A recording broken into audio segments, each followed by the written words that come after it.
Today, it's your regular hosts, Paul, Heather, and somebody who is definitely beige. This is ChillPoint.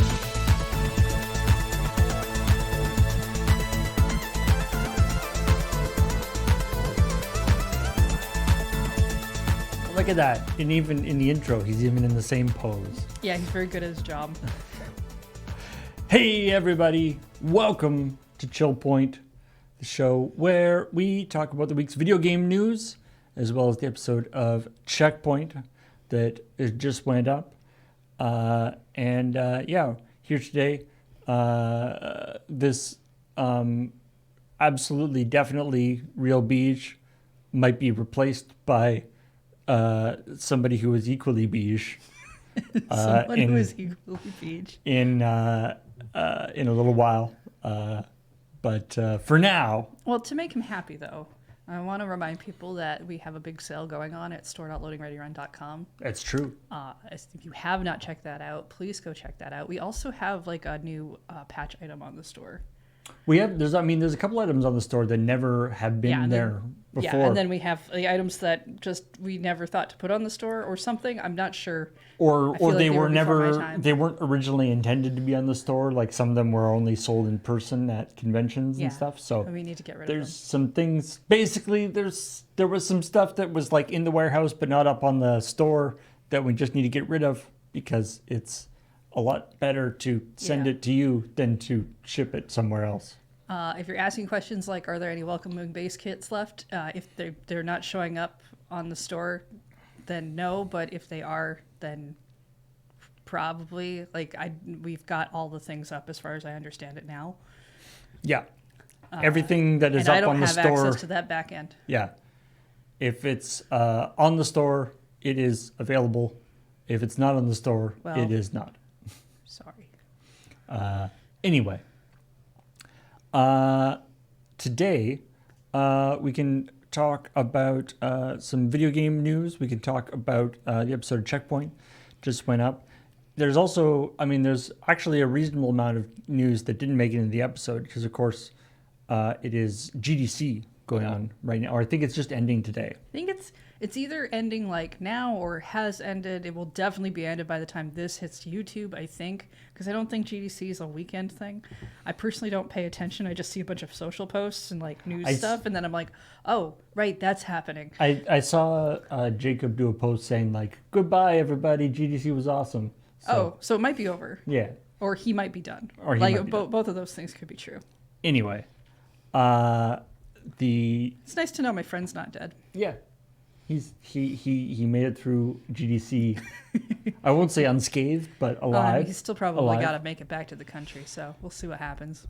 But anyway, because of GDC, there's a lot of news. It's interesting, we always talk about that, the Summer Games, whatever, or whatever the new version of E3 is, or the different sort of game presentations often don't actually result in that much news for us. But GDC, on the other hand, lots of weird stuff happens there. Because it's not just like announcing new games; lots of more sort of interesting stuff happens. Showing off tech. Yeah. Hitting some sort of furry cat butt to show a pet simulator of some kind. That has happened. Yeah, that did happen. Did that happen this year? Yeah. Oh. Beach played the video and then he tried to show me and I told him I didn't want to see it because I thought the sound was annoying. So let's get right into it. I was saying, there's lots of different stories and stuff that came out of GDC. Saying that, with that in mind, it is kind of funny that this week's episode of Checkpoint is basically like two stories or two different stories about two different topics. So there's only actually like two topics being covered on the... Kind of, yeah. Yeah, because we got a couple of Pokemon stories. Yeah. Starting with, it's kind of a further information on the Pokemon Go / Niantic story. It's the typical explanation I think you would expect. Don't worry, everything's great. I don't know why anyone's worried about anything. Yeah, it's all fine. There's been a lot of, there's obviously a lot of consternation about the purchase of Niantic by Scopely, and so what's the guy's name? Michael Sterenka did an interview with Polygon talking about how, don't worry, it's going to be all good. It's all great. I personally talked to a bunch of the people, and they seem like good people, and they have values that we have, and therefore everything is good. And then they're like, yeah, Pokemon Go's values have never been, I would say, great necessarily. And it's in the first place, but I guess if we're going to lower the bar really low, sure, why not? This is definitely one of those stories where I feel like I kind of want to save. I want to save this interview, and to possibly mine for quotes, depending on what happens, 6 months to a year down the road, because he's got some very definitive statements that I don't think he has the authority to back up. No, probably not. Well, I mean, maybe, but stuff like saying that they're, about say that they're not going to change any of the monetization stuff and these kind of things. Oh, those things, yeah. I mean, that's something that someone says now, but when they say that, what they mean is like, well, yeah, when we transition over, when we first go, there's no plans to change anything. And I'm like, yeah, because that's vague, and things change later. So so the interviewer says, I think the big concern is that there will be intrusive ads that will interrupt gameplay in Pokemon Go. This is, Monopoly, the Monopoly game. And a lot of, that was one of the things that people were really concerned. Scopely, while being a very big, is a very, very big mobile developer, is also known for pretty heavy-handed monetization stuff with ads things. Yeah. And so big concern that there will be intrusive ads to interrupt gameplay. Or people will be restricted in game time or have to pay money to keep playing, energy or, whatever. Yeah. The various systems they use. And so this is, remember this. This is the quote from the head of, wait, let me make sure I have his name correct. This is the quote from Pokemon Go Senior Product Director, Michael Sterenka.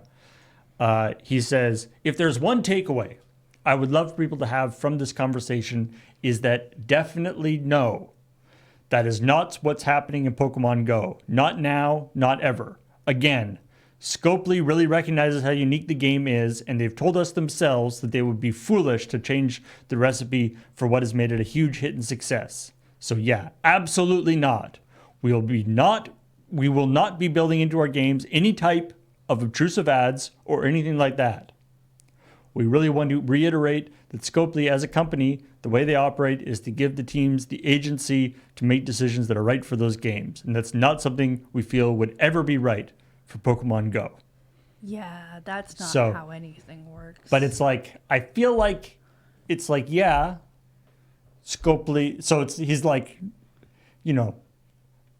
one way of looking at this is he doesn't want it in there, and Scopely has said, we respect that. But I'm assuming that there's nothing that would say that Scopely couldn't say, okay, let's actually put that in now. Like, well, I mean, just like not now, not ever, right? Like that's a very strong, definitive. They won't do it right now, and they'll never do it ever. And I'm like, you can't. Yeah. That's not. Forever's a very long time. Yeah. So anyway, we shall see. Yeah. We shall see. And don't worry, chat. Paul and I both know that more intrusive monetization schemes for Pokemon Go is not the number one concern for a lot of people, but it isn't not a concern for other people who don't seem to know or care about the other part. Also, there is the aspect where it's like, absolutely, we will not share any of your data with third parties. Oh, don't worry. We won't share it with third parties. And it's It'll like, all be on U.S. servers because that's always great. And we keep to all of the restrictions of whatever the yeah, laws all the and whatever are. regulations. Which, Those regulations are kind of given how some stuff has happened in the States, and I'm not going to get into it, but I'm not sure that there are people who care about what your regulations are. Just, also, you know. yeah, it turns out that just if you just buy the company, then you're no longer a third party person. Now you're a first party. Now it's just Yeah, so it's not third party. Nobody was really worried about the third party stuff. I mean, Yeah. I'm sure people wouldn't be happy to be like, "Oh, it's being sold to third parties," but that's not the full concern or complaint, right? Yeah. Anyway, we shall see. We shall see. By that I mean we'll read more news articles when it happens because I stopped playing Pokemon Go years ago. It's true. Yeah, I don't think anybody. I mean, Pokemon Go, was quite the going concern in the office around here for when it Oh, came when out. it first came out, we had It's what, like we like, were like in the middle of a meeting. And four or five of us would be like, "Oh, there's a thing over here. Can we just take like a 5-minute break?" Yeah, and we'd like everything would run leave. down 3 blocks away. But yeah, it hasn't really. That was only for the first year. Yeah, people haven't played it too much in a while. Yeah, exactly. We did some sketches about it. And then in other Pokemon news, Lego has announced a team up between them and Pokemon for 2026. Yeah. Not 2025. Well, so and probably further past 2026. But, presumably, yeah. Which is a pretty big deal, not just because it's a big deal on sort of both sides of the equation that it's, Lego getting Pokemon is obviously a big deal for Lego. And now you might be thinking, wait a minute, there are tons of Pokemon Lego sets. No, they're not. Well, there are not lots with of branding. There are lots of Pokemon Mega Blocks. There's Mega sets. Blocks, there's Nano Blocks, and there's definitely a bunch of people on the internet Mega who've taken Constructs. Lego blocks to try to do things. But the in some ways, what might be more of an impact on this than the advantage that Lego is going to get by having Pokemon is the detriment that losing Pokemon. Now, I guess this isn't. I don't know if we've actually definitively know whether this is like a zero-sum thing, whether they're pulling the license from Mega Blocks and giving There's it been to no word Lego. on that, so we've no idea. We know that article said that the license, I think it said that the license for Mega Blocks was still ongoing right now. It's certainly going through 2025. Yeah. But anyway, But that doesn't necessarily mean they won't. if you look at the store shelves and stuff, Mega Bloks is owned by Mattel, and they've got other stuff going on. Mm-hmm. They have they've got like other sets. They've got like Barbie and different other sets. But like 90% of their stuff is Pokemon. They have a lot of Pokemon sets. Here's the thing: all we know about this Lego set, is that, or the sets to come, is that this is Pokemon and Lego as a brand. Lego's gonna make some Pokemon stuff. Lego makes like a lot of the adult sets, the 18 plus, because the instructions are hard to read. Whatever's makes Sexy kids 18 sets. plus Lego It makes sets. like that. We're definitely aiming this at girls set with the different kind of looking things, but then the Mario Lego sets are also a bit different. Like Right. we don't know if this is going to be like a Deku Tree situation or if this is going to be like a Mario and Bowser playground, electronic codes, whatever situation, right? That's not been said yet. Yeah, the only thing that's been released is a very, very teaser. It's just like Pikachu tail. Now, if they're gonna go the route that they've gone, that Mega Bloks is already done, then yeah, I definitely think they don't want to have those contracts going at the same time. But if they're going for something very special and kind of set up differently, I don't know that it'll matter in the same way.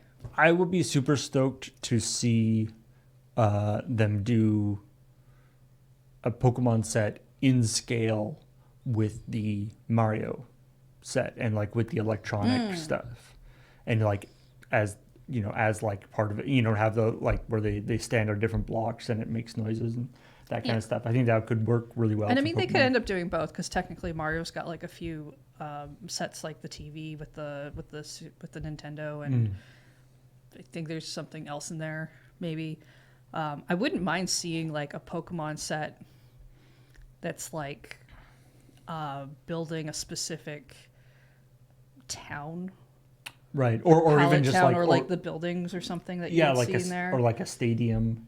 yeah, something like that would be or- really neat. Yeah, I mean, some people. I've also seen people saying that like some Pokemon like minifigs would be super sweet. Oh, definitely, yeah, absolutely, that'd be cool. So anyway, we'll see. That's not till 2026, however. So everybody who's like, oh man, for the Something to look forward to for the building next challenge year. for Desert Bus, not this year. Well, also not next year. Beach has bought ahead. I don't know if I'm allowed to say that. Don't tell Beach, okay? Yeah. And then we have the other topic that we talked about this week, Assassin's Creed Shadows, which is big one, came out yesterday. in Yeah, fact, yeah. the 20th. It's Although fully out now. yeah, it is fully out now. Some people were playing it earlier in the week as a like a streamer preview. Yeah, thing. that's what I thought. That's one of those games that comes out like 6 different times, right? Yeah. But yeah, so Ubisoft Brazil, we showed a lot of it in the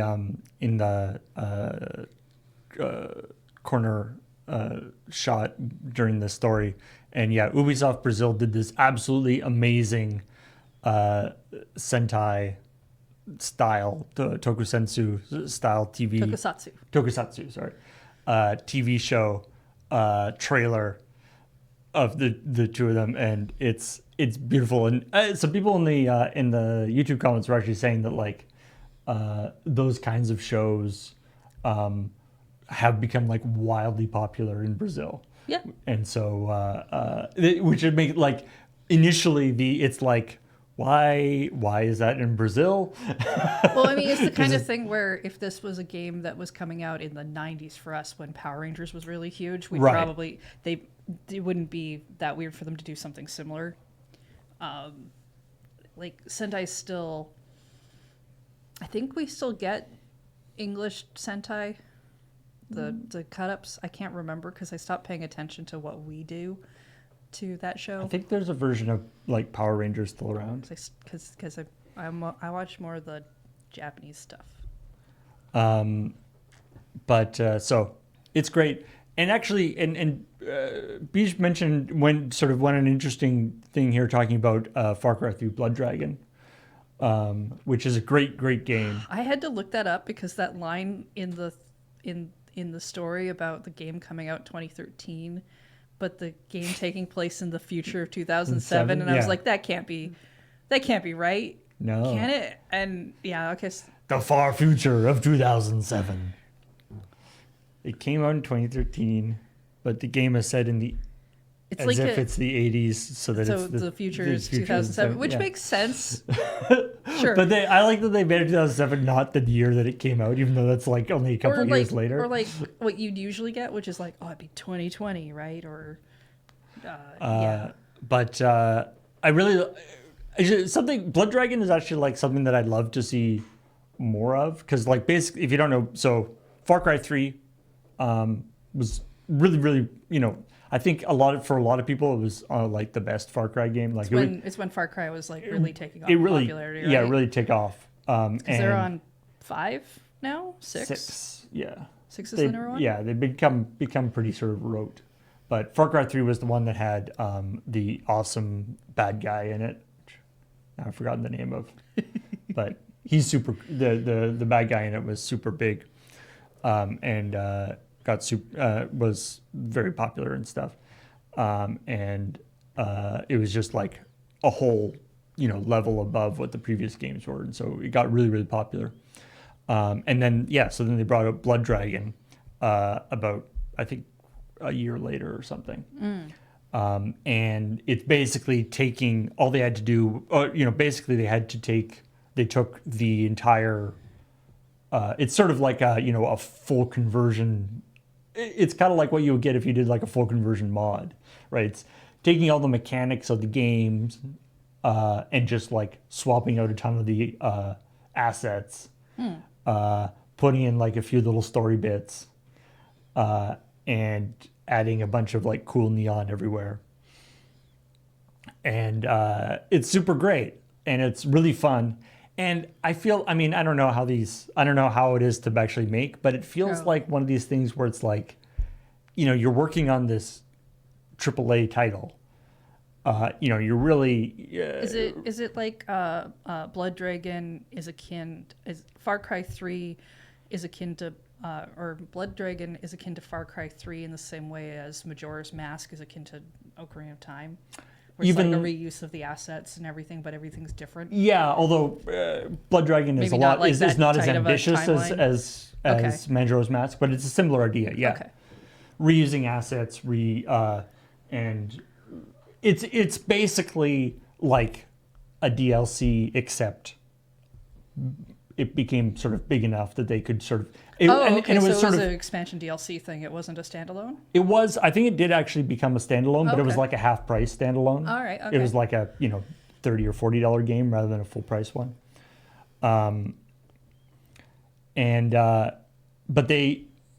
I feel like this idea of doing like a regular game and then doing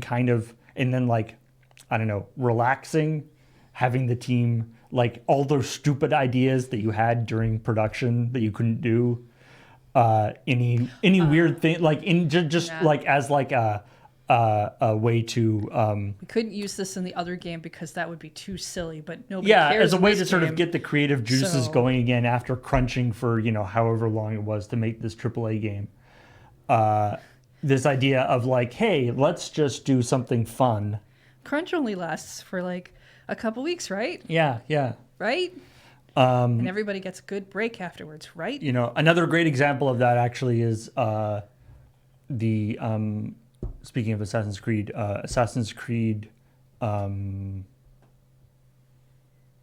Origins? No, Assassin's Creed the Greek one, Odyssey.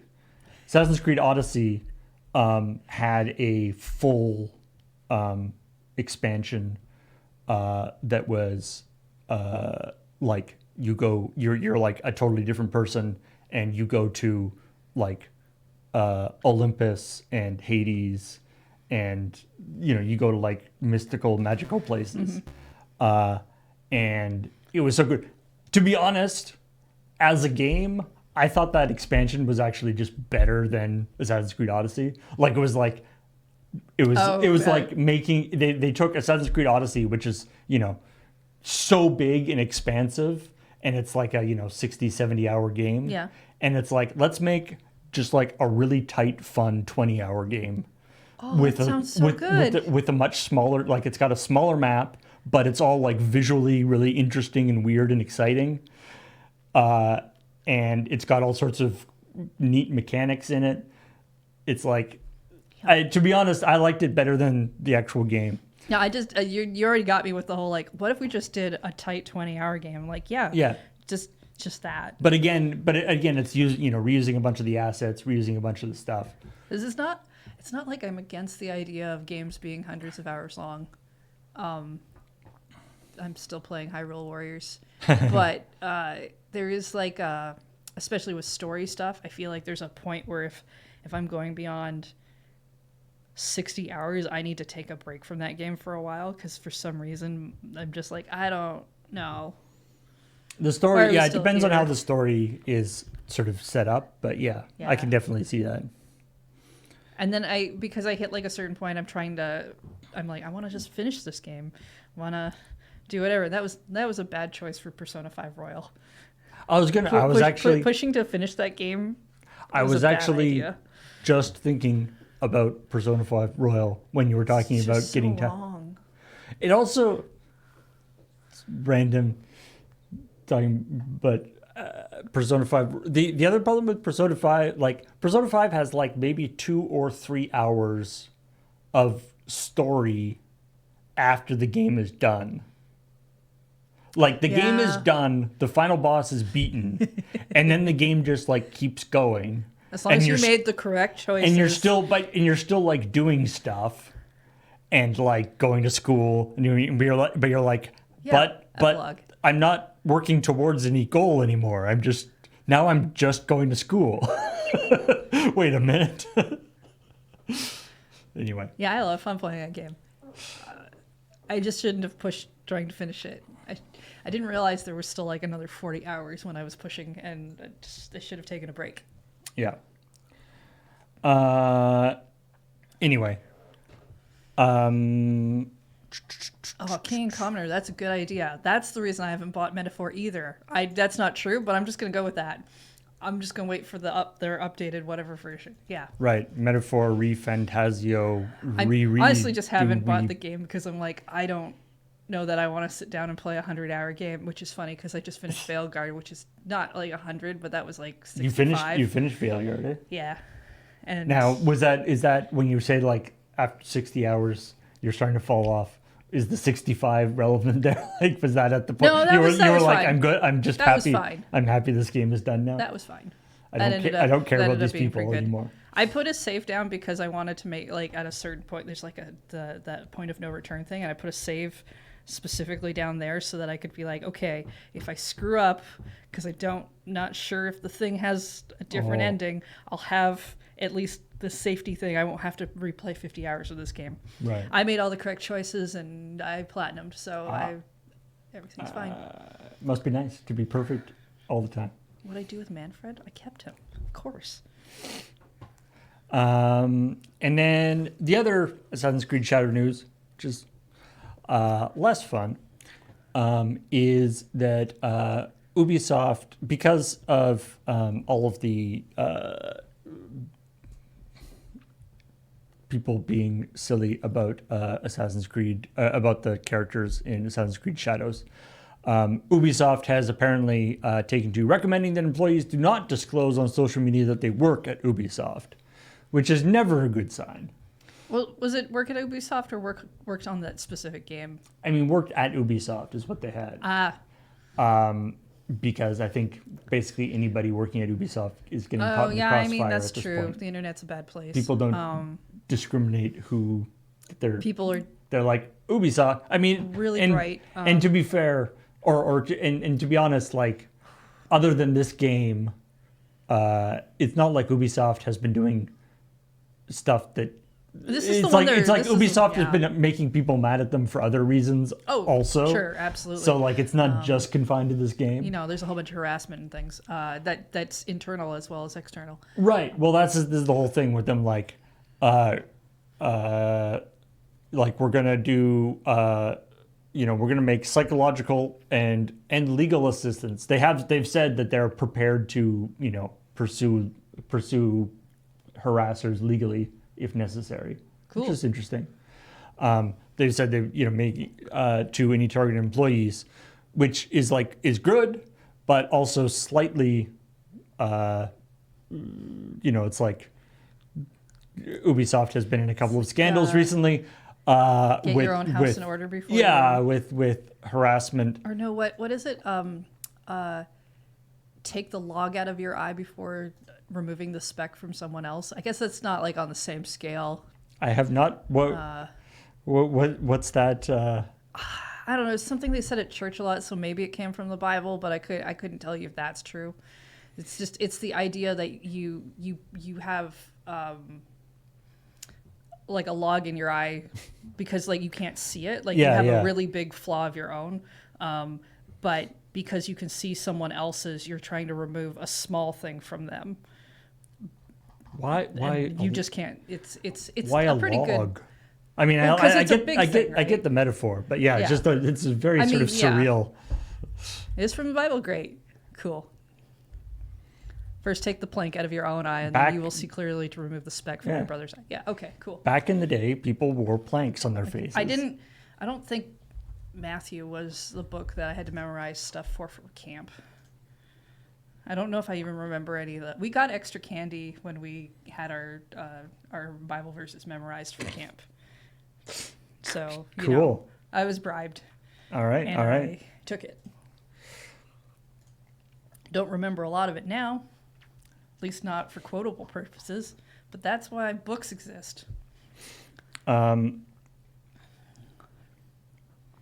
I do want to say one of the things, so, you know, in the course of looking up this, doing graphics for this particular, or because the other thing that that is mentioned in this is that there are currently 3 Ubisoft executives are currently, or 3 former Ubisoft executives are currently on trial, or going to be going on trial on June 2nd for the aforementioned harassment. But what I found really frustrating when when looking up stuff about, because this is, you know, we talked about this Ubisoft harassment stuff when it originally came out, which was a couple of years ago. We were in the previous moon base, Yeah. definitely. It's taken a while to wind its way through the system and stuff, and people have, you know, resigned and different things. But I found it very frustrating that you get a lot of articles like this. You know, Ubisoft axes 3 top executives after widespread claims of sexual harassment and misconduct. With a picture of these 3 people. This guy, Serge Hascot, is one of the 3 people who's on trial in France right now. Okay. This guy, the managing director of Ubisoft's Canadian studios, wasn't accused of anything, but he said he decided to resign because there was a bunch of accusations of harassment within his department, and he didn't think that he could sort of manage the department anymore. Fair. But there were never actually any accusations against him personally. Okay. This woman is the global head of HR for Ubisoft. Again, no accusations against her directly, but of course she did not do what she was supposed to be doing in terms of, or didn't do. She was not on the side of the employees. Did not protect people. Yeah. And so she got in trouble. But, so, you know, varying amounts of culpability, and certainly good that they were fired and or resigned. But to have them under a picture of top 3 executives axed after widespread claims of sexual harassment, and then showing a picture of these 3 when only one of them was actually fired or was actually removed. charged with sexual harassment, I find very frustrating. And then, you know, it's like there was sexual harassment and people left as a result, but it was not actually because they did Yeah. sexual harassment.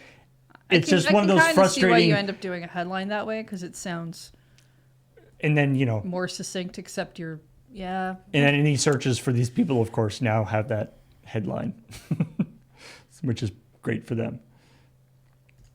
Anyway, I wanted to actually, there was a couple, might as well get it out of the way now. There was a couple other Ubisoft or Assassin's Creed stories Okay. that I thought that are more interesting or more fun. More on the fun side. Yes. For one thing, and I had to look this up myself, do you know how France formats their time? Like formats times when they do. Like with like a clock, or are we're talking calendar? Like if they write out a date and time, how do they format it? Well, I'm gonna guess it's not how we do it, based on that question. Typically, France uses 24-hour time. Oh, okay, sure. Why that's important is because a popular VTuber was part of this early streaming thing for Assassin's Creed, and had an agreement to stream at a specific time, and according to the thing, it was AM, and apparently they thought it was like she's a morning streamer, Okay. and so she was like, "I'm going to start streaming at 7 a.m." And then and then her account got banned on Twitch for streaming before it was allowed. Yeah. Because they thought she was going to start streaming at 7 p.m. and they got the AM and PM mixed up. Right. So they sent a thing saying 7 a.m. but they should have sent a thing saying Actually, yeah. Wait. Now that I 1900 think, hours. Like, now that I'm pretty sure. Now that I think about it, it's not the 24-hour. I was thinking it must have been a 24-hour clock problem, but no, they just ignored the AM PM thing. Because she said, "I'm going to start streaming at 7 a.m." Right? And they're like, "Yep, that sounds great." And apparently okay. they thought it was 7 p.m. Yeah. Okay. That sounds like a different problem. That sounds Yeah. like we didn't really understood what we were reading problem. Yeah, it was a they cleared it up fairly quickly, but she just was like streaming it and then just like got kicked offline and banned. Yeah. And then like a couple hours later got back. But Well, I mean, I'm glad they fixed it, but that is bad feels when you're doing exactly what you said you were going to do and then you get hit for it. yeah, they said that she was in breach of embargo. Also, It's not really a fun story, Paul. Okay. You promised me that there would be a fun story. Okay. This is a fun story. Under the headline, yes, horror beyond my comprehension. But don't I worry. think we have different ideas of fun. Don't worry. This is a fun story. Okay. So I'll trust you, Paul. we show in the Assassin's Creed story on the thing. We did show a little bit from or one of the famous screenshot from I think Unity, where the graphics really glitched out and like somebody's eyes the was in face front of and their stuff, face yeah. and stuff. Ubisoft doesn't have the best history in the Assassin's Creed games of things, but don't worry, this is not as scary as that. Okay. But you can pet the dog. That's cool. Pet. And then when you go to pet the dog stands up. I feel like the dog isn't consenting to being pet. Yeah. So It you seems like you walk you've over. decided to pet the dog, and the dog's then like, go, "Whoop." I no. And then she No. goes through the petting motions too. It's weird, like it's not quite like a T-pose thing, but it kind of feels like it's trying And to. then drops back. That's okay. Yes, that's a pretty fun one. Yeah, see? I was See? afraid you were going to show me something with like eyes popping out. No. I wouldn't say it was a fun one and then show you that. Beach would have. I'm Well, gonna trust Paul more than don't- Beach. don't do that, Beach.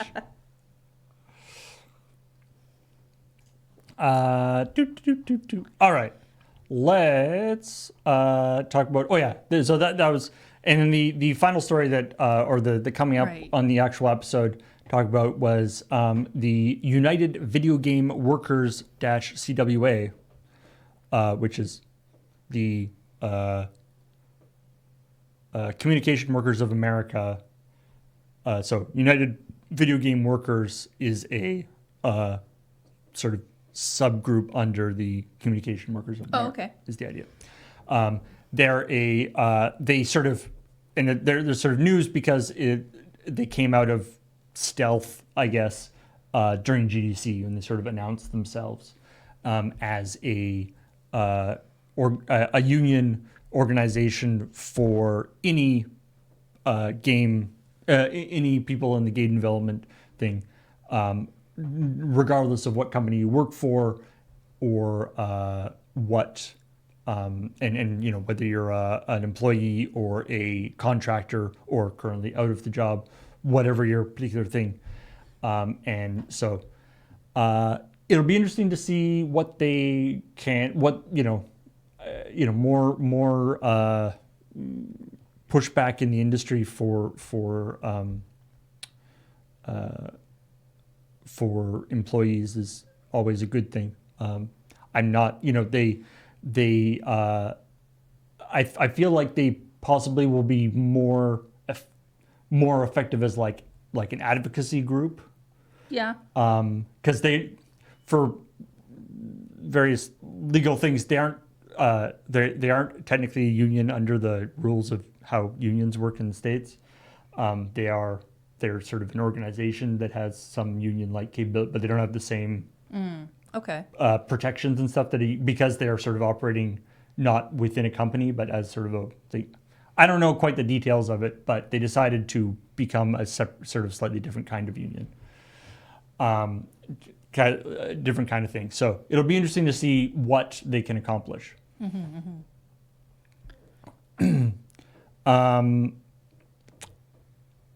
Now, let us talk about some things that we didn't get to during the episode.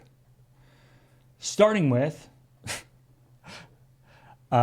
this story from Netflix. Their newish head of Netflix games, Alain Tascan, the Netflix games president, is very basically talking about how Netflix needs to sort of disrupt the games industry, whatever that means. Okay. Like saying with a doorbell or a hammer, or like by doing something useful, like maybe hiring people to make games and then keeping them. Maybe something radical like that. Well, nothing is guaranteed. If we continue doing the same stuff, there's a big chance that we'll get the same result. Okay. With Netflix and games, we have an opportunity to drive real disruption, real innovation with regards to how games are distributed, on what platforms, how we interact with them, and how we engage with the community. To that end, he says the company wants to form deep connections with players by creating only on Netflix moments. And the hope is that some of these experiences will have debuted by the end of 2025. We want to give people new ways to play and new ways to experience stories by blurring the lines between linear and interactive. Okay. We've been saying that for 30 years in the games industry for the old people in the room, but I feel like we are at that point. Has Netflix been around for 30 years? I don't think Netflix has been around for 30 years. Have they? I know they used to like mail DVDs to people or something. I don't think they cared about gaming at that point. I say sometimes to the team that we have a golden ticket. What are we going to do with it? I feel like this is a place where we can experiment and do things that will hopefully make history. Netflix would benefit the wider industry. Success for Netflix will benefit the wider industry, helping us to create a blue sky in a place where there are dark clouds. What? Okay. It's a whole lot of nothing being said. So a whole lot of nothing being said. In particular, and it annoys me that this is just sort of reporting on the thing, so there isn't really an editorializing, but that this entire thing, like reporting on this entire thing, and never in the story does it mention the company, the AAA game studio that Netflix put $100 million into and then closed down like 6 months ago.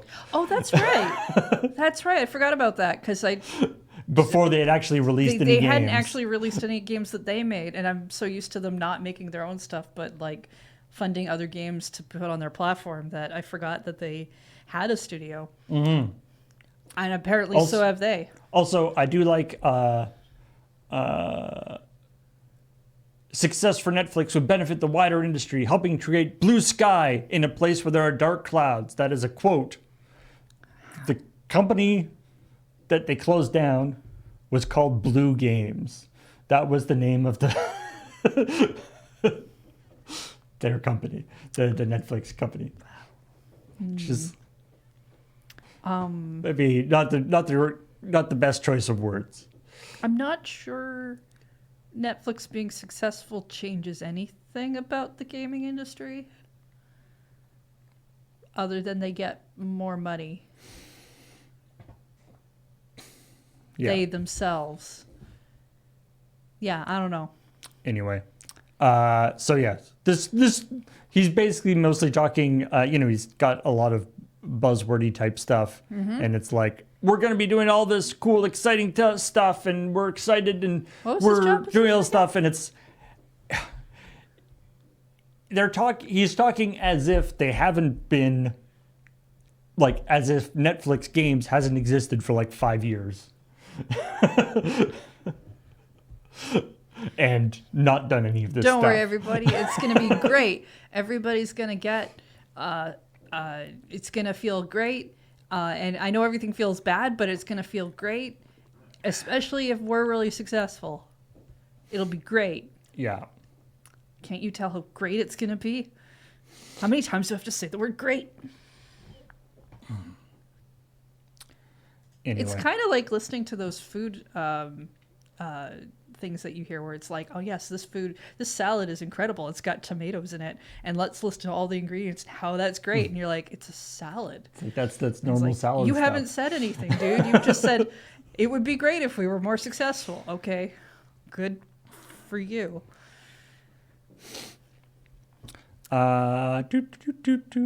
Ark Survival. Wait, Survival Evolved? Yes, that's what it is. They're coming out with a new expansion, or they teased a new expansion at GDC. It's called Aquatica, Okay, so and it's made by Snail, which is not the company that makes Ark. It's like a third-party company doing this expansion. Now, this is like the teaser trailer for it. I have the sound turned off, but see if you can guess why people were not impressed by this teaser trailer. everybody hates the ocean now. And I don't know. I'm assuming this is not real gameplay. You might not be able to see it. I also don't really know what Ark looks like on a normal day. It looks like a lot of screensavers. Yeah. So not only is this not, in-game footage, this is not footage at all. It's all AI generated bullshit. Okay. So it's like not only Sounds like they don't have a lot of the game made. yeah, it's like not only do you not have this game ready, you don't even have concept stuff for this game ready. The company that actually makes Survival Ark was very quick to point out that this is being made by Snail, being made not by them. We didn't make it. I mean, I'm assuming somebody in marketing was just like, this will get us what we need right away, because I can't get whatever thing I need from the other people. Hi. Hey. I also like that. Ooh, are you our new beach? Only until Beach comes in. Awesome. Hello, other beige. Hi. Did you see this very real and not at all fake trailer for Ark Aquatica? What? It's a trailer for the new Ark game that is just AI generated video. Yeah, it's also in QuickBooks. It's really weird. I was going to say, after this ad for Intuit QuickBooks, is that But okay? My favorite part here, actually, I'll just. This is an ad for a game. Well, yeah, Expansion. it's supposed to be an expansion to Ark Survival Evolved. Okay, yeah, wait, yeah. So Ark is a real game, though. Yeah. This is like a new expansion. But don't worry, for they it. didn't make this. No, I love, no one did. Watch the crossbow fire there, or the spear gun. Yeah, It It's sort of bad. fired like laterally. Yeah. So wait, Ark, the people that made Ark didn't make this? So this is a DLC thing being made by somebody else. Is this guy wearing flippers? I think his feet are flipping. Yeah. Oh, Anyway. this is horrendous. So It's it's like not AI. only is it like, oh, it's just a trailer without any in-game footage. It doesn't even have any non-in-game footage. It has no footage. It doesn't Wow. even have pre-rendered footage. My favorite part though is that some of the comments, because people don't actually say like why they don't like it. They're just sort of like, this is disgusting. You should be ashamed of yourselves. How about I delete someone else's? How do I delete somebody else's video off the internet? Please sell the Ark franchise to literally anyone else. Wow. Anyway, Is this the official trailer though? Someone says when the official trailer. Who is Snail Games? they are They're they're the third, people who made the trailer. They are another company making this. They're making an unofficial expansion for Ark. Right. But Ark farmed it out to another company. So This is not a fan thing. This is no, it's the a real, official trailer. It's a real thing that's supposed to be coming out. And that's the trailer that they released at GDC. And They showed that at GDC. Yeah. Oh no. Yeah, the high quality bar of GDC. Yeah. Yeah. Horrendous. The developers of Ark, who are Wildcard Studios, Right.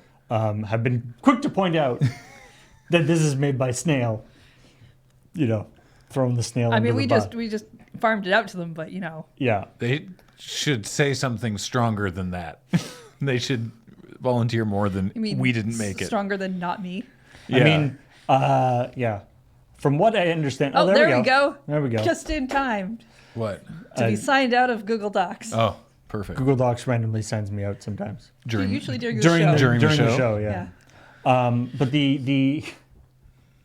the great thing is, I like, from what I understand from things I've read online, Wildcard Studios and the Ark fan base have, shall we say, a tempestuous relationship. I don't think there is any single what the Game Awards calls ongoing game that does not have a little bit of rivalry between the people that make it and the people that play it. Yeah. I'm thinking primarily of my relationship with Bungo. Ark has a lot of Ark has a big thing of like, because it's one of those games, it's they're constantly adding new stuff and, Right. and doing things, but there's a lot of people like, why are you making new DLC when this thing in the game still doesn't work? Right, of course. Yeah. Did you talk last week about the Bungie, how they like flipped a switch and set a thing Yeah. live early, and it was like it was rewarding people with like unfinished guns. Yeah. They were really cool looking. I know. I know. Right? We were saying they should release those as like skins for those guns. I was talking with the mods about this and saying that I want to see, because people were calling them. They were like, "Oh, no, my cardboard guns." Yeah, I was yeah. like, "I want to see them actually make guns that look like they're made out of cardboard, like that one Japanese guy that makes like bizarre." Right. He was like, "Look at my blade arm," but it's all made of cardboard. I feel like Splatoon would be like, we could make cardboard guns. Let's go for it. And I'm like, Destiny should definitely have cardboard guns. Destiny should absolutely have That'd be cardboard fun. guns. Yeah. I think Beach thought I was taking over. I don't know if he's coming in here. I need lunch. Oh, I mean, if you need to eat, you should go eat. Yeah, I'm gonna go find Beach. Here you go, Harry. What else we got? Have you been playing Monster Hunter Wilds? Not in this room, but I do believe I know a couple people who've probably been playing it. Usual suspects, at least. So, if you have been playing it, I'm assuming that this will make sense to you. Somebody has come up with a very well done mod that replaces Alma, who's like your sidekick person, Oh, okay. with turns her into a psycrate, which are like the bird chocobo like things that you ride around on. Oh, okay. Those are words I recognize. Yes, different franchise, I know. Yeah. Which Chat's saying Sacred? Sacred. Oh. So they've turned, and it's like a super well done. Like it works in like all the cutscenes and everything. It's looks as if it's an actual skin. So they've replaced her with a bird. She's not supposed to be a bird. Okay. Apparently, she will ride around on her own Sacred when you're riding on one. Okay. Weird. But sure. So yeah, and apparently the makers of this mod are planning on making more characters into birds. So they're gonna make like all Monster Hunter All Birds edition. Like even like her three-toed hand feet work. Anyway, it's great. I love mods like this.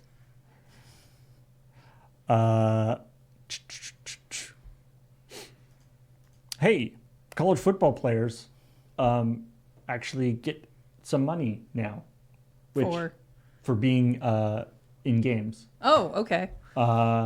And they have last year as well. There's a big thing about like, oh, college athletes shouldn't be paid because it's Ruins the purity of the sport. ruins the purity of the sport. We should just make our own money off of it. Wait, all of those people who say that should have to play football. But anyway, so the good news is they are not only so EA College Football 25, which is the new college football game. Yeah. They are upping their the amount that they're paying people from $600 and $600 and a copy of the game to $1,500 and a copy of the game. I like that they give them a copy of the game. I mean, that's like another $50. Yeah, it's not Maybe nothing. 60. I don't know. I don't know how much the sports games cost. I avoid those. Also,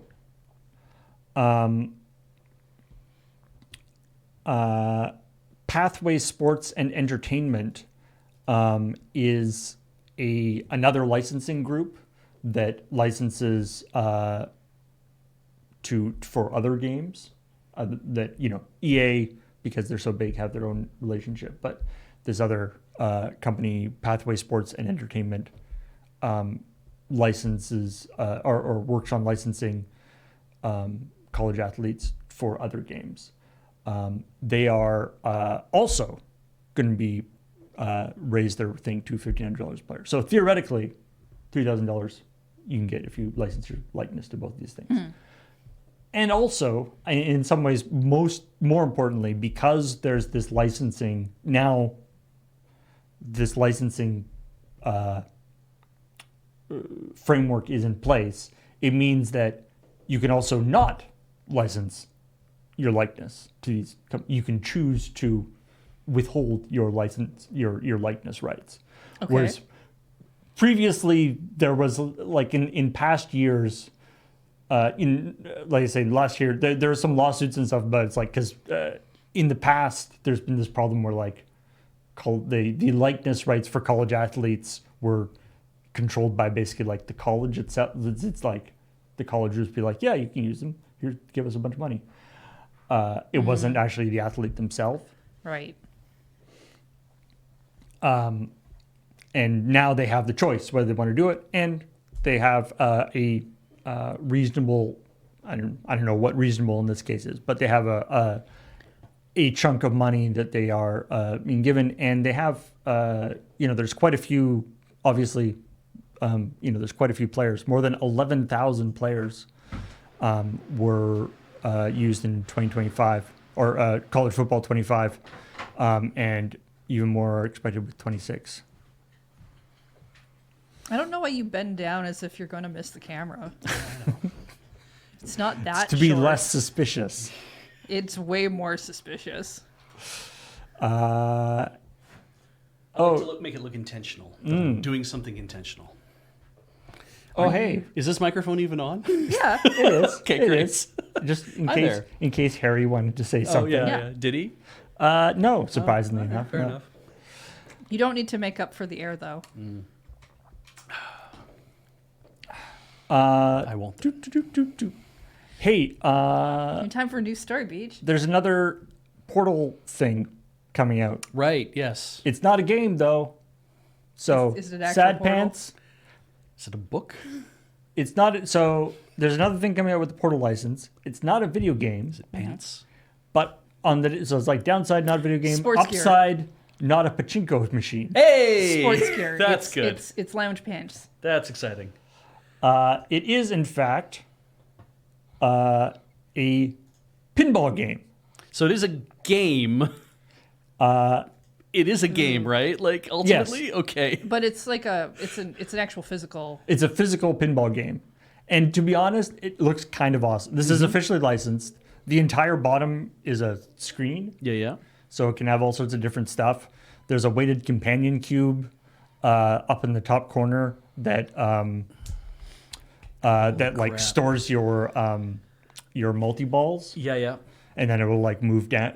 It's got like there's a portal thing where like you put a ball into one side and It pops out another Good side, like impossibly pops out of another side, which is such a good idea. Like even you're just like, wait a watching minute, this, that isn't the same ball. watching this go down this way, I'm like, oh right, this makes perfect sense. Like this is somebody who really thought about how would this work as a physical game, Yeah, and you capture all the magic of it. What a grand idea.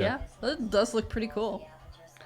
they actually got Linda McClain. They got the voice of GLaDOS to record new lines for this. Great, that's good. Yeah, so the companion cube stores your extra balls, and it's sort of like sticking partway out of a portal, right? And then it Yeah, goes yeah. back into the portal.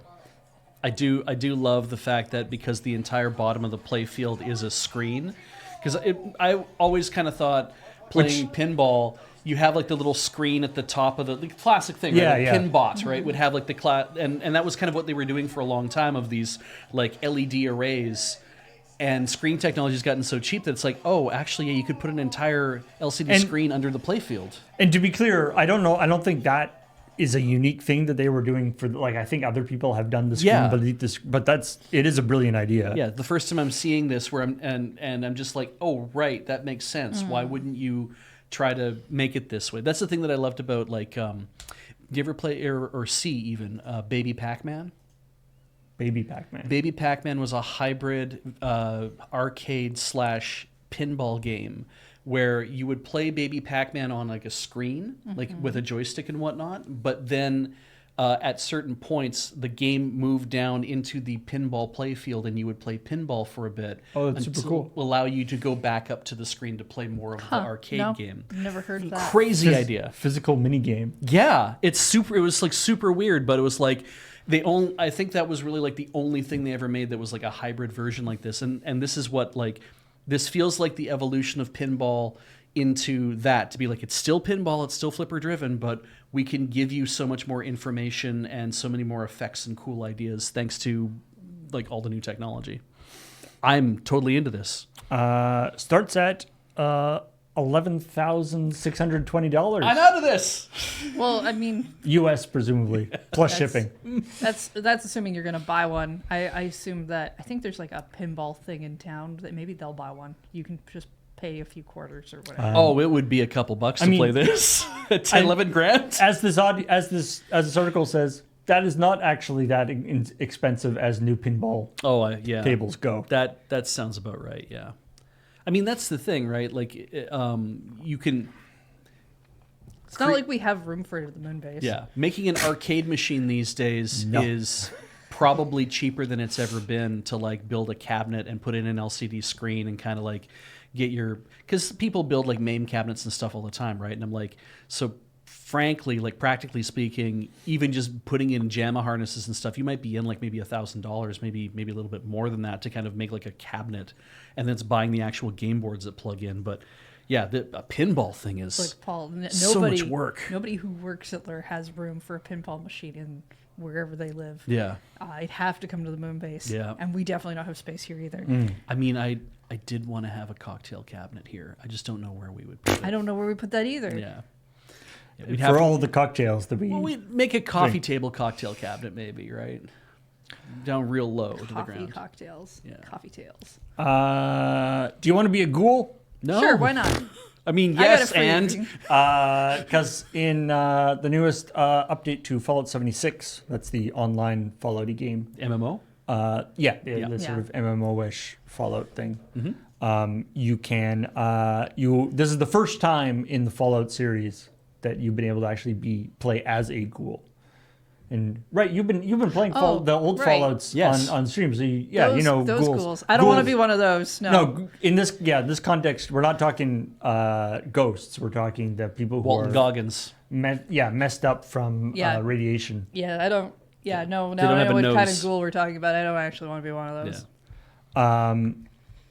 But yeah, so in Fallout 76, players will be able to take ghoul serum that prompts the transformation, allowing access to special perks, immunity to radiation, and new character customization options, Is there like no nose, presumably would be one of the new. Is there like an anti-ghoul serum then? Is that There is a Humanity yes. Restored. Yeah. Estus Flask, yeah. Which- Isn't the ghoul serum just like nuclear waste or something? Like, I think you have to do a special thing to be. I don't think it just sort of happens. I think like most people. sounds like you take a drink and it just happens. Well, I Paul. mean, like we were watching the Fallout TV series, that it was like Walton Goggins' character. He relied upon taking like a drug all the time to keep. Yeah, him, I think keep him otherwise- functional Keep him and thinking. alive. I think Yeah. otherwise you just like die. Probably you yeah. go kind of feral or something, right? yeah. Like you become very fast zombie-like, Yes. and you don't seem to have any recognition of people and, So- and whatnot going on in your brain. It's Is probably what that connected looked to like. that. There's a whole quest line thing, but Look, all of my Fallout is based on the TV show. Cool serum, better known as PCP. Yeah. so yeah. you Also, like sugar? apparently, when you're in ghoul form, you'll get different reactions from like NPCs and vendors and stuff, who may not like you very much. I bet. Oh, gee, I wonder why. Yeah. So and it says the ghouls will also need a disguise if they want to enter certain areas. The Brotherhood of Steel, for instance, aren't going to let any ghouls around their base. No. Now I'm just imagining like Groucho Marx glasses so that you have the nose. Oh, right. Yeah.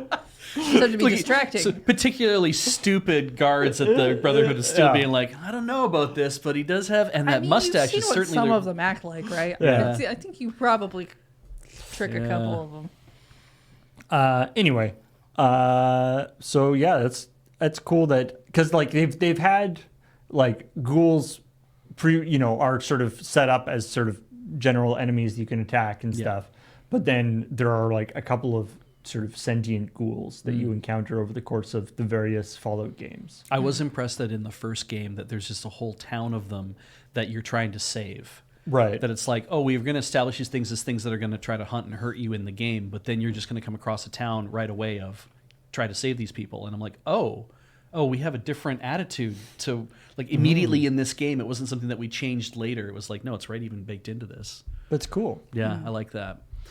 I thought it would be like a later thing, like from Fallout 3, be like, we just realized that you don't have to hate people. And it's like, no, we realized that back in the original game too, I mean, right? Sometimes games like to do that in like later iterations as more of a We realized we were got wrong. you. Yeah. They've not always been. You've only thought they've been evil. Yes.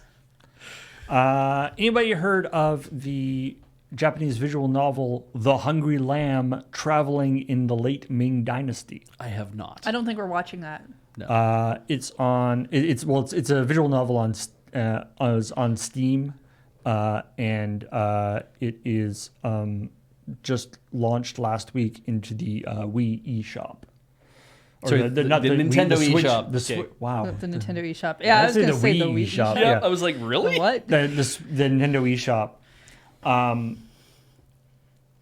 After it's been extremely popular.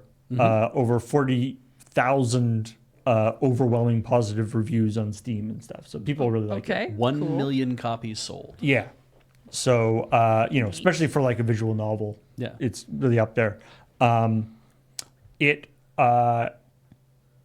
after it was in the eShop for 4 days, it was removed because it was pending a age rating review. Apparently, the deal is in the eShop. If you go from anything to an 18 plus, you have to be taken down and like re-added. Okay. Or if you're changing by more than 2 levels, Okay. you have to be taken down and added. That's interesting. So basically, it looks like it's being read in other places. So this is in the Japanese e-store. So it'll be Sero will be the ones in charge of that. But And it was previously it's like Peggy 18 in the UK and stuff, but it was previously 16 plus in Japan, and it looks presumably it's going to be brought back at an 18 plus. It makes there's a whole in the the things that the rating boards put out with like what the objectionable content is. It includes excruciating pain, bodily injury, depictions of sexual violence, and more. So I could see why this is probably supposed to be an 18 yeah. or an 18 plus. Well, it's funny too, right? Because it's like as a visual novel, like if it's words, you might say, well, that's not, that could be 16 plus and that would be acceptable. But the moment you tie in visuals, it's like, well, where do the visuals fall? It depends on what kind of visuals they go from. Like a How visual explicit novels it is. Yeah. will actually literally go all the way from mostly text to barely any visuals to all the way to like animations and mini games and things now. So yeah. So and it might even be like it's like how you like the idea of like cinematically doing the slow pan away from something that is like violent or sexual or whatever, because you're like, we want to leave that to the imagination of the viewer, and you're like, okay, well then that gets a 16 plus because you know what's going on. There's like Pan to the fireplace. and then we pan away from it. You can do a visual novel with violence off screen technically, But if it's particularly horrific violence, then maybe that also is like we have to bump that up because it's excruciating pain is a tough one. Because depending on the visual novel, if this one's fully voiced, and so you can hear someone being in excruciating pain, that might also add to That would be bad. the ratings. Yeah. This is actually Far Wanderer in the chat points out, which I didn't actually realize we were talking about Arc. This Arc expansion, Right. the Arc underwater expansion that was previewed at GDC with a trailer that was AI generated. Oh yes. That people were not terribly impressed with, and it's a upcoming DLC apparently for Arc, and it's being produced by Snail, which is a different company than Wildcard, which is the company that actually makes Arc. Oh, I see. I assumed that it was a company that Wildcard contracted to make the DLC. Now, Far Wanderer in the chat is saying that Snail is actually Arc's publisher. And they and Wildcard have not had a very smooth relationship.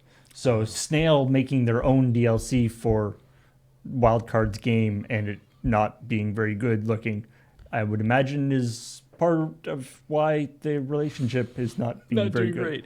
I do think it's interesting where they say that the assumption from a lot of the fan base, so assumptions, is that the reason the expansion is for Survival Evolved and not Survival Ascended, because Snail has more contextual control over Survival Evolved. And I'm like, oh, that's interesting the fan base getting to that point. I don't know enough about this thing, so this probably could be accurate. I think that's interesting that then Snail is like, we would like to make more for the thing that we have more control over. That is your product, but it is our, we are publishing this. We'd like to make more for it. And so we will do things that are not in line with what you would do as a developer, because who gives a shit what you think at this point? I could see that being the case. I can't speak to it though, because we don't really have any proof, but. What else we got? Somebody's made a robot that can get a strike in Wii Bowling. Good. Okay, good for them. Consistent, awesome. Can get like a 300 game in Wii Bowling. That's awesome. Consistently, which good. won't play the whole video for you here, but you can see basically the general idea here. Wait.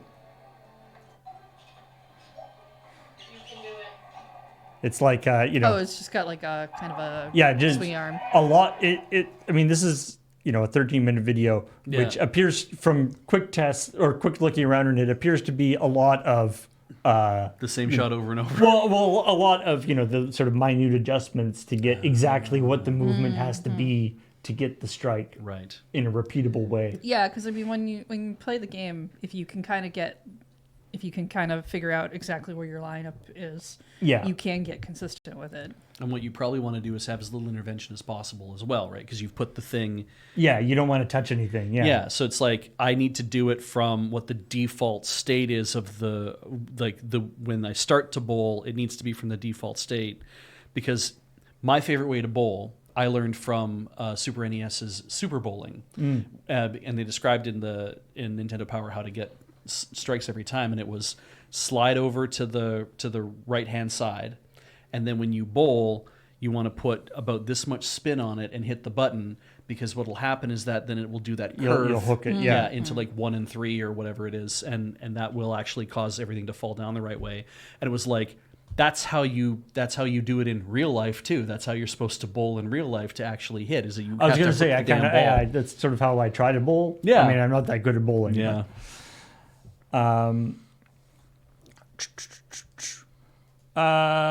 Do you play new games? Oh, not that often. Statistically, no. Oh, good. You're part of a statistic now. Yeah, a new during a talk at GDC, Newzoo, a industry analyst company, has a bunch of data on consumer habits, such as spending and gameplay during 2024. And according to the report, last year, 67% of the total hours spent playing PC games were games that are 6 years or more older. Huh. We're talking Counter-Strike, we're talking League of Legends, we're talking Roblox, we're talking Dota, Fortnite. Okay. I mean, No, I'm not surprised. now, and in some like Counter-Strike, sure. The idea, like, Fortnite isn't really a 6-year-old game in the sense that Fortnite 6 years ago is an entirely different game. That's okay. Yeah. It's constantly being updated, but still, it is kind of interesting. 25, and then a further 25% of games. So now we're at over 80% of PC game time was spent on games that are 2 to 5 years older. So only 8% of time was spent on 2024 games. Oh. This is PC gaming. PC. Okay, yeah. Consoles, it was more like 50-50. That makes a lot of sense, because if you're a console gamer, maybe you are concentrating more on like, I'm waiting for a brand new release to sit down and play that. Because if all you're doing is playing console games, they also don't really have, like, Counter-Strike isn't on the Nintendo Switch. Like, I mean, like that kind of thing. Like Minecraft and Fortnite are on all those console platforms as well, but like Roblox And also isn't, also turn, like, if you're if you were like a big fan of a game for console, the new console comes out and they just kind of turn off that old game, right? The servers will go away. That's fair. You can't play Halo 1 on console anymore. The servers are gone. It would be like, if it was console, it'd be like Final Fantasy 14, Fortnite, Minecraft. Those games are that, there. like, ongoing stuff that's still happening, but maybe you consider older because you're talking about release date as opposed to updates.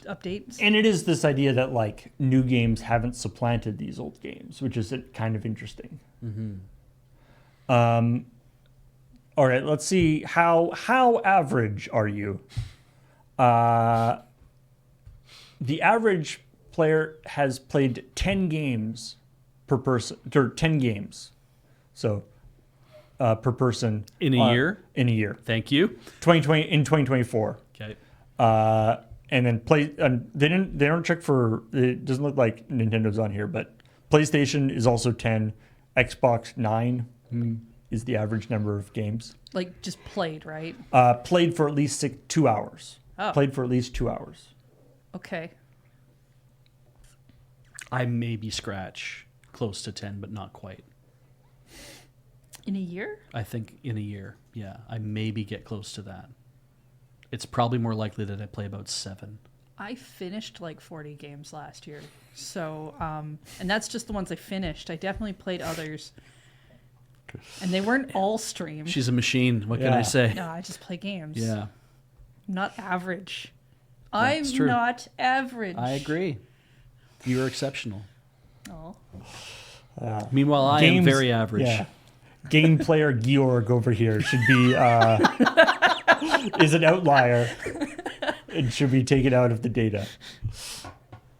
Yeah, I mean, like, because if you ask me to name games that I played in like the last 12 months, it would take me a long time to get up to 10 because I'd have to remember all of them. But I seem to remember that when Nintendo did their 2024 Wrapped for, it was just like, remember you played Saints Row back in May? I'm like, fuck, did I? Like, Yeah, I mean, I forgot that I did that, and I played both of them like almost practically back to back, no, I didn't actually. Right, I got them back to back, but yeah, it was just like playing like a new Nintendo game comes out, and it's like, oh, I guess I'll play this for a month or two, and then that's done because a new one's coming out, and then I would play that one. But in the in between time, I'm not really looking for much else to play. So, yeah. I mean, I will say I think my PlayStation games that I played last year was closer to like maybe 7 for that specifically. Right, but then But it's I split do, up of I a do bunch of tend to different play consoles. more on like Nintendo and yeah. Of those many games you've played, have you played Train Sim World? No, that's not on my list of anything. It's Wow. not on a backlog list. It's not on a future list. That's not on any list. I mean, that's understandable because up until now, it hasn't had Thomas the Tank Engine Oh in my it. god, good for them. That's fair. Train Sim World 5 now featuring Thomas and Friends. And Look officially at- licensed, Did it looks they- like. Yeah. Because like Jesus. Thomas and Friends takes place in the Sodor. Like it still takes place on the island, I think, right? Is that what you mean?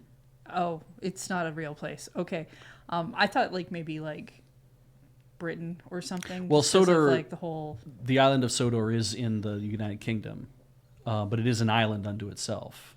Are they allowed to have trains if it's an island? They have like hundreds of thousands of kilometers of tracks all over this island. The island isn't actually even big enough to support all the trains that they have on the island. Does the island have trains that look like Tom's the Train Engine?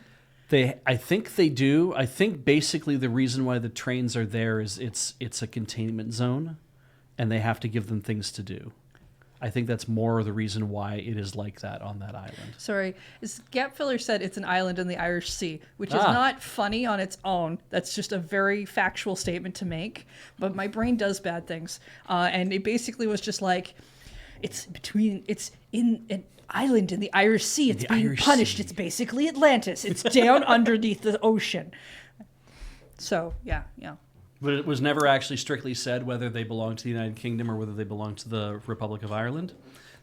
Are they just their own independent government? That's Full of Thomas the Tank Engines. yeah. Yeah. The trains can't vote though. I don't think, right? I mean, I they do have not faces know, and personalities. I feel like they should be allowed to vote. I do not know what the larger Political situation. political situation is. Given that, like, they literally punished a train by putting him behind a brick wall, and like he For should the have. love he of should have God, sued. Thomas. It's not good. Yeah. Yeah. There's some problems. Those trains need rights. Yeah.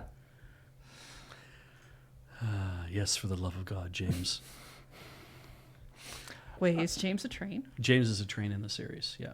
Oh, sorry, I was confused with I Or once James. knew a small 3-year-old boy who could name every single train in Thomas. Well, yeah, all 3-year-olds can do things like that. Yeah, they sure can. Holy shit. They can tell you which ones are diesels and which ones are steamies and which ones are... I don't think they actually had anything other than those. Probably not. But they certainly get up to a lot of adventures, and there's a lot of trains all over this little island that I'm like, there's no way you Yeah. could lay this much track. You gotta watch out though. That show really gets railroaded sometimes.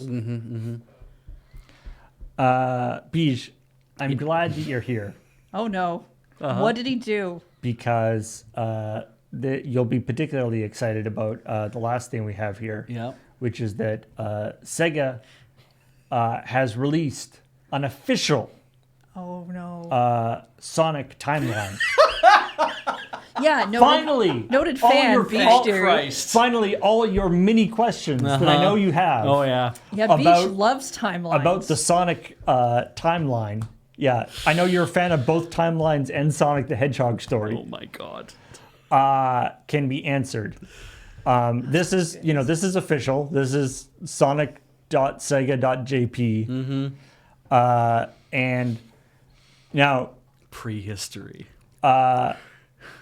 I was showing this to Heather, and she was like, "Oh, that's not so bad. Like, it doesn't split, or like there aren't like it looks very linear. it's all linear and stuff." They're lying.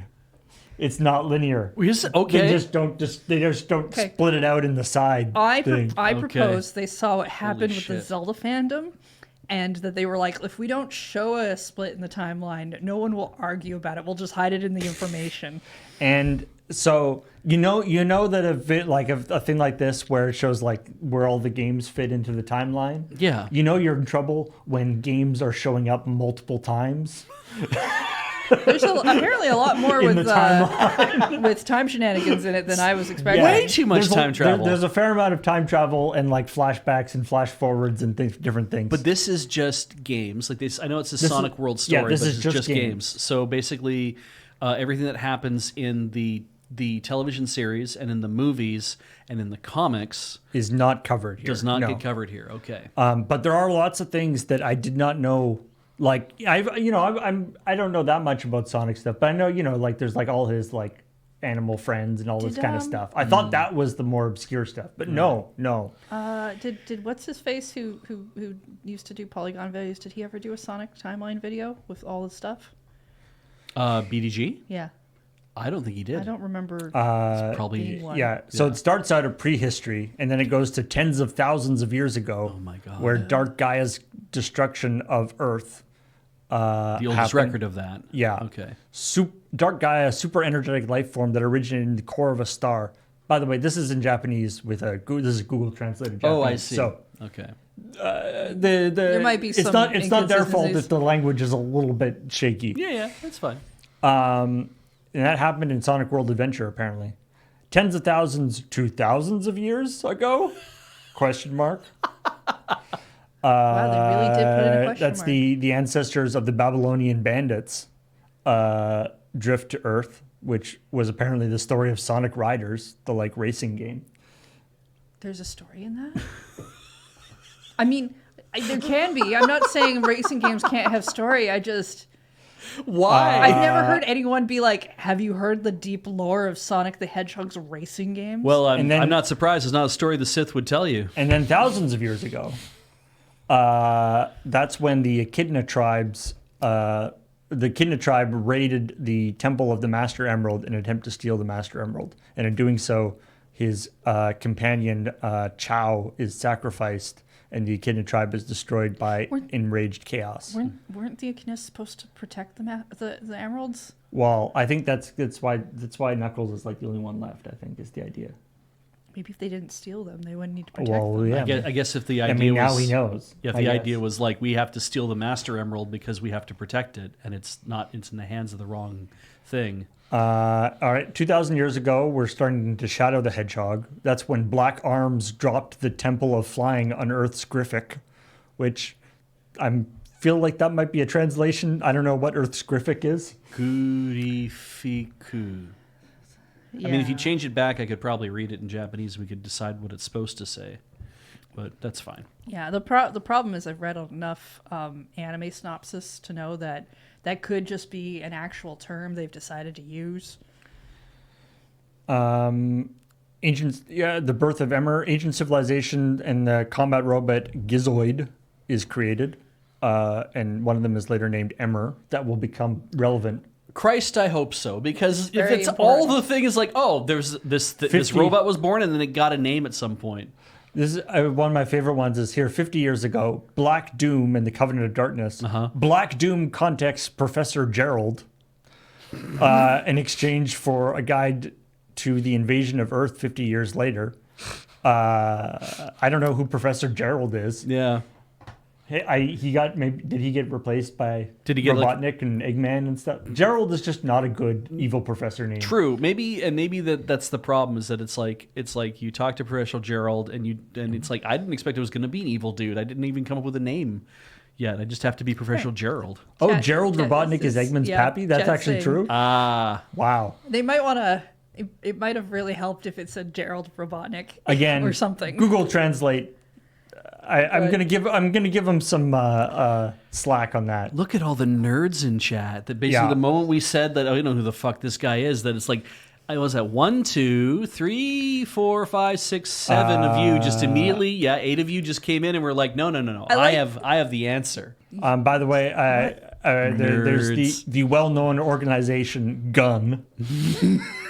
You be nice to the nerds. They give us money. Gun was from Shadow the Hedgehog, wasn't it? I believe so. Okay, but Because this is also Sure, why Sonic not? Adventure 2 with that had Shadow in it. yeah. Shadow the Hedgehog invented guns. And Gerald is also imprisoned and executed. I feel like him being executed maybe wasn't in the game. That I mean, it might have been talked about. It might have been, more like, implied. after. Okay. Like they probably didn't have like a deep, a fully animated execution sequence. With excruciating pain and terrible sexual Yeah. violence, yeah. Why not Sonic the Hedgehog? Why didn't you? No, So- that's Sonic the Hedgehog 2006. Oh, So okay, now fair. we're into travels back in time. See, this is alternate history. See, this is like the two different histories. Oh. So this is actually a split. It's Okay. just pretending it doesn't show it. Yeah, So they also want to pretend that 2006 didn't happen. this is going back in time and possibly falling in love with the lady. I think is that one. I do like how they describe it, though, if you roll back a second, because it says Sonic and Eris travel back in time. I also like that it's Eris, but Ellis, that it's like, oh, the translator Oh, didn't catch yeah. that. Yeah, but Sonic and Eris travel back in time and blow out the flames of Solaris, like a birthday cake, which is the beginning of the tragedy. I love how just kind of blasé, which is the beginning of the tragedy. Yeah, the it's tragedy true, of though. Sonic the Hedgehog. That's how all tragedies at birthday parties start. Yeah, You I like- blow out your candles and everything goes bad. As a result, the Solaris experiment didn't fail, and the world was saved from crisis, and the devastated world of the future became a peaceful world. All right. However, this series of events never happened in history. Yeah, well, I mean, it's alternate history, Well, right? yeah. It's, Oh, well. it's fanfic someone wrote and was like, what if our history had done this instead? Bad ending is the canonical ending. It actually failed. Okay. And then, something happened. Now we're at Sonic 1. Oh, we're at the good. first actual Sonic game, So Dr. Eggman raids the South Island. which is, classic Sonic era is the third from the bottom of the list. Well, gotta work backwards. Oh, wow. To steal the Chaos Emerald. Well, I thought there were 7 Chaos Emeralds. Whatever. Which, I mean, Robotnik trying to steal Chaos Emeralds and putting a bunch of woodland creatures inside robots or whatever he was doing. Yeah. Seems like a rather small potatoes compared to the kind of cosmic stuff that's been happening earlier in the Black timeline. Doom and Well, Dark Gaia destroying the Earth. Sometimes after a bunch of that, you just want to chill and go with something a little bit more straightforward. Apparently, a Sonic CD happened between Sonic and Sonic 2. That was a thing that back in that era we were doing as a society, as we were inserting sidequels, where it was like, oh, we need to put some shit in between The two Lion things King we already made. 1.5. Yeah. Yeah. Yeah, that was very hot in the late 90s, early 2000s. The Master Emerald was recaptured. We have to. This is Sonic and Knuckles. Oh. And Dr. Eggman tricks Knuckles into stealing the Master Emerald. See, I remember that. I actually remember this from the beginning. I Okay. mean, From the crawl where it tells you what the story is. It's a Sonic game, so it's like boom, and then that's it. That's the extent of the story. No, But they got it No, across. Sonic and Knuckles was a good game. Yeah, Sonic and Knuckles is good. And the Phantom Ruby, which is from Sonic Mania, it's just like another I think that one was fine. I don't remember. another I don't emerald, think I played that another one. thing. And then Sonic Superstars, he invades Star Islands. modern Sonic Age, Sonic 4, Sonic Adventure, which again showed up a lot earlier in the timeline Yeah, as that's well. like Dreamcast, isn't it? Yes. Yes. Yeah. The alternate universe of Light and Dreams. I like that. That's good. Illumina, the guardian spirit of the Marginala War, summons Sonic and others to stop the Void from conquering it. But okay. Yeah. When I was talking about this with Heather, it was like silly names and things. Oh, yeah. But I can't in good conscience say that, say, Mario has had a more reasonable timeline. No, it's true. Yeah. Yeah. Christ. More Shadow, more the first adventure of Cream and Cheese. Yes. I like that also is just like, it's just Japanese. And this, I like, at a certain point, they just were like, maybe, was it like just before lunchtime when they were naming all these? There's like cream and vanilla and That is Sonic Advance 2. Sonic Advance 2. Yeah. And then we get down to more Shadow, the Hedgehog.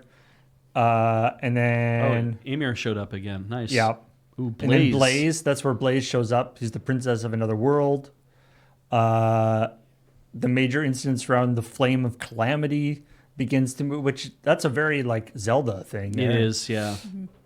The world's fastest battle with the Babylon Thieves. I feel So like we're it's back supposed to be to split, yeah. We're back to Sonic Riders. Oh, Jesus. 10,000 10,000 and then years gets lost in the world of Blade. Yeah, there's a lot of stuff. There And sure then, is. The Extreme Gear World Egg Championship held in the world and kingdom of Egg. Somebody had to sit down and do all of And then this. 6 demons betrayed Dr. Eggman. Like they do. As it says in the Bible. Yeah. And the world was 99% conquered by Dr. Eggman Yeah. in Sonic Forces. Sonic and Yeah. Avatar showed up. Well, yeah, because Sonic Forces is the one where you make an avatar. So you spend your time making an avatar, the fun part of the game. Mm-hmm. And then the rest of the game happens. Mysterious girl detains Knuckles in cyberspace. Like in customs. I didn't actually play Cyber Frontiers. There was customs. there was a demo. Sonic I can meant to save try it. protect the world from the end. The end. It's not the end of the timeline, though. Just the end. 200 years later. So now we're 200 years from now, I guess. I guess because the modern era is supposed to represent what's going What's on going in on the last at the moment. 10, 15 years, yeah. And now we have the future world, where the existence of the Flame Calamity has disappeared due to the alteration of history by Sonic and Iris, and the disaster itself has not occurred, and peace continues. So I feel like that Sonic the Hedgehog game is very much the Chrono Trigger of Sonic the Hedgehog, to be like, we took place tens of thousands of years ago and also way into the future, and it all happens at all different times, and so I feel like this Yeah. entire timeline could just be peace continues. Well, I'm sure That's the they important bit. They left out some stuff like what Dr. Eggman had for breakfast on a particular Tuesday. The fact that Sonic, I know they don't talk about it in the video game a lot, but I'm sure he still eats chili cheese dogs. Definitely. there were other Sonic racing games that did not have a story attached, which is why they don't show up in the timeline. So they didn't Right. do it every time. Yeah, they're just like the Sonic racing, Yeah, Sonic R, I think, Sonic Rush. right, where he's just in a car. Yeah, Sega Rally Championship. I wonder where Anyway. that new racing game's going to fall in line. Is that in the future? Is that right now? Was that thousands of years ago? So now, for all the people that were confused about the timeline, now, although Sonic, there's definitely ones that aren't. Sonic and the Black Knight isn't on there. Yeah. That I noticed.